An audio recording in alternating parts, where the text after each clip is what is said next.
welcome to C9 Case of the Mondays.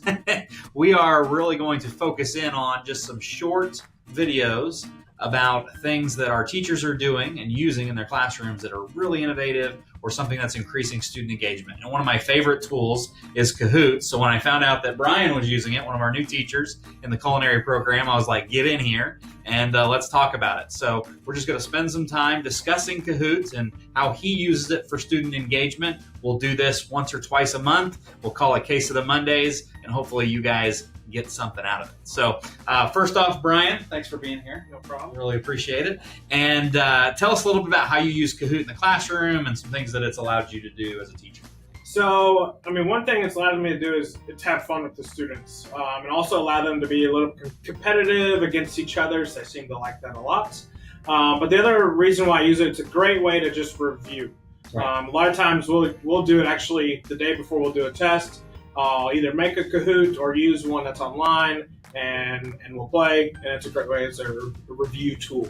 Right, and the engagement is off the charts because, like Brian said, this is one of those tools that will get kids engaged. Now, you let the kids use their cell phones, correct? So talk a little bit about how that works. Either cell phone or Chromebook. Both of them are perfectly fine. Cell phone usually is easier because they've got it right there. Yeah, and they don't need an app to do it. They can just sign right in through. There is an app, but most of them you can just sign right on the website. Yeah, cool.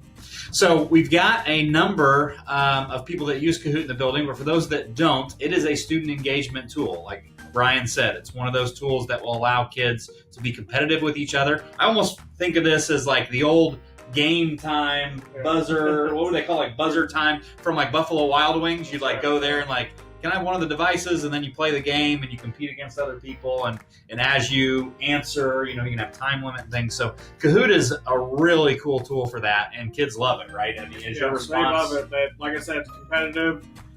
Most of the kids love playing it. Right, it's awesome. So we'll take a few minutes here just to kind of show you Brian's Kahoots and how he sets them up and maybe some best practices for you. So it's just Kahoot.com. So you see there's at the top, Kahoot.com.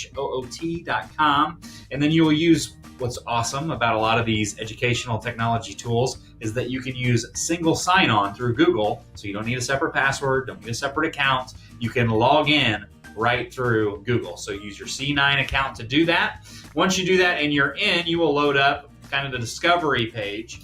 And there are a number, right, Brian? There's a number of Kahoots already created. There's tons. And it could be anything related to your subject. For me, culinary, there's ones that are related to baseball or, construction, or there's a lot. Right. That's awesome.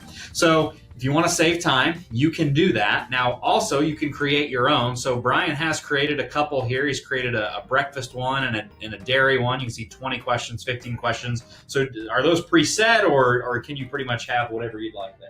It's totally up to you on how many questions. I've seen ones where there are 50 questions. Okay. I would probably say that's a little too many. Right. But 20 or 15 is probably a good amount, to keep them engaged, right, in the classroom.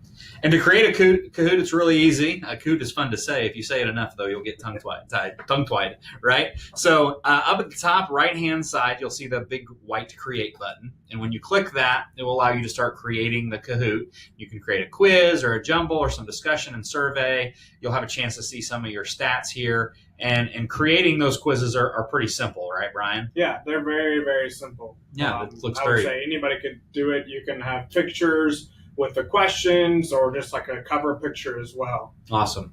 And if you guys want more help over Kahoot and how to set one up or how to try it, please reach out to me. Brian has agreed to, if you'd want to kind of come in and see how he facilitates it, we'd be more than happy to walk you through step by step. And obviously, I will help you and coach you on how to use it with your kids in the classroom. So maybe a little nervous about them using their cell phones. But Brian, talk about specifically, and we'll end on this note, you using it for like the beginning of class and the end of class. Why do you believe that that's the best practice? It can kind of break up some things that may be going on as a distraction. One thing that end of the class, you got 10 to 15 minutes, maybe you ran out of something to do. It can really kind of end that class period on a good note as a review note, making sure that whatever you talked about that day they know what they learned, Yeah. and they were actually listening. And Brian and I talked earlier, but it actually stops them from all getting up 10 or 15 minutes early and having their stuff on and waiting by the door. And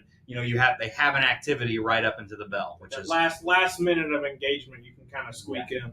Amazing stuff. Brian, thanks for being here with me today. Exciting. Yeah. Awesome. The first case of the Mondays is in the books. We will be back with some more of these as time progresses. So guys, thanks for joining in. Thanks.